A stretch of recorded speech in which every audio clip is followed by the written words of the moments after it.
আসসালামু আলাইকুম। আমি স্বপ্না। আশা করছি সবাই ভালো আছেন। আমি আমার এই চ্যানেলের মাধ্যমে আমার ইউএসএ বিভিন্ন ভিসা রিলেটেড আ এবং আমার যে পার্সোনাল যে অভিজ্ঞতাগুলো আছে সেগুলো শেয়ার করছি। আমি কোনো অ্যাটর্নি নই। আমি আমার পার্সোনাল স্টাডির মাধ্যমে এবং আমার ব্যক্তিগত যে অভিজ্ঞতাগুলো আমি এখানে আসার ক্ষেত্রে ফেস করেছি বা যে অভিজ্ঞতাগুলো আমার হয়েছে সেগুলোই আমি শেয়ার করছি। এখন বর্তমানে আমি যে বিষয়টা নিয়ে অনেক প্রশ্ন দেখি, যেটা অনেকেই করেন আমাদের কমিউনিটিতে, মানে বাঙালি কমিউনিটিতে অনেকেরই একটা প্রশ্ন, সেটা হচ্ছে আমি গ্রিন কার্ড হোল্ডার, আমেরিকা থেকে দেশের বাইরে বা বাংলাদেশে যে কতদিন থাকতে পারবো? এছাড়া এখন বাংলাদেশে যদি আমি যাই সেক্ষেত্রে কোনো ধরনের প্রবলেম হবে কিনা? এই ধরনের একটি কমন প্রশ্ন আমি সবার কাছ থেকেই দেখি পাওয়া যাচ্ছে। তো আমি আমার নিজস্ব স্টাডির মাধ্যমে যেটা আমি বুঝতে পেরেছি আমি সেটা শেয়ার করছি।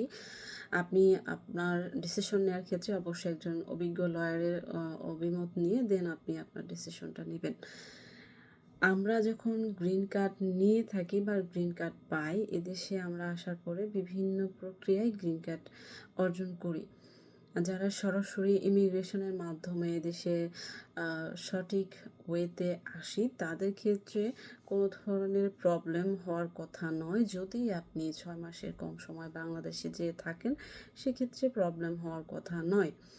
কিন্তু আপনি যখন ৬ মাসের বেশি বা ১ বছরের মতো থাকতে চাইবেন, তখন আপনাকে এখান থেকে বাংলাদেশে যাওয়ার বা যেকোনো দেশে যাওয়ার আগেই একটি অ্যাপ্লিকেশন দিতে হবে, যেখানে আপনাকে অবশ্যই একটি যথাযথ কারণ উল্লেখ করে দেন আপনাকে অ্যাপ্লিকেশনটা দিয়ে যেতে হবে। এটা হচ্ছে সাধারণ প্রসেস। এক্ষেত্রে যারা সমস্যার সম্মুখীন হওয়ার চান্স রয়েছে তাদের ক্ষেত্রটি হচ্ছে যারা আমরা অ্যাসাইলামের মাধ্যমে আমরা বিভিন্ন প্রসেসে গ্রিন কার্ডের অধিকারী হয়েছি। তারা যখন বাংলাদেশে বা দেশের আমেরিকা থেকে বাইরে গিয়ে ৬ মাসের বেশি থাকছি এবং ফেরার সময় আমেরিকা থেকে যখন আমরা ঢুকতে চাচ্ছি, তখনই ইমিগ্রেশনে বিভিন্ন ধরনের জটিলতার সম্মুখীন হচ্ছি। আমরা যখন অ্যাসাইলাম নিই, বিভিন্ন কারণ দেখিয়ে অ্যাসাইলামগুলো নিয়ে থাকি। আমার দেশে এই ধরনের প্রবলেম রয়েছে, এই সমস্যার কারণে আমি দেশে ফেরত যেতে পারছি না। আমাকে এখানে থাকার জন্য একটা অনুমতিপত্র আমরা পাই। এই দেশের গভর্নমেন্ট আমাদের কথার উপর ভিত্তি করে এই অনুমতিটা দিয়ে থাকে। কিন্তু আমরা যখন গ্রিন কার্ড পেয়ে যাই তখন আমাদের দেশে অবাধ চলাচল আমরা লক্ষ্য করি, যে আমরা করে থাকি। এটা খুবই সাধারণ বিষয়। কিন্তু এখন বর্তমান যে গভর্নমেন্ট আমেরিকায় রয়েছে তারা অভিবাসনের বিভিন্ন কিছু ঘাটাঘাটি করছেন এবং এদেশ থেকে যারা কাগজে কোনো ধরনের ডকুমেন্ট তাদের নেই, তাদের কোনো লিগ্যাল স্ট্যাটাস এই দেশে নেই, তাদের ক্ষেত্রে কঠোর হচ্ছে। আমরা সবাই জানি, সারা বিশ্ব জানে এই কার্যগুলো এই মুহূর্তে হচ্ছে।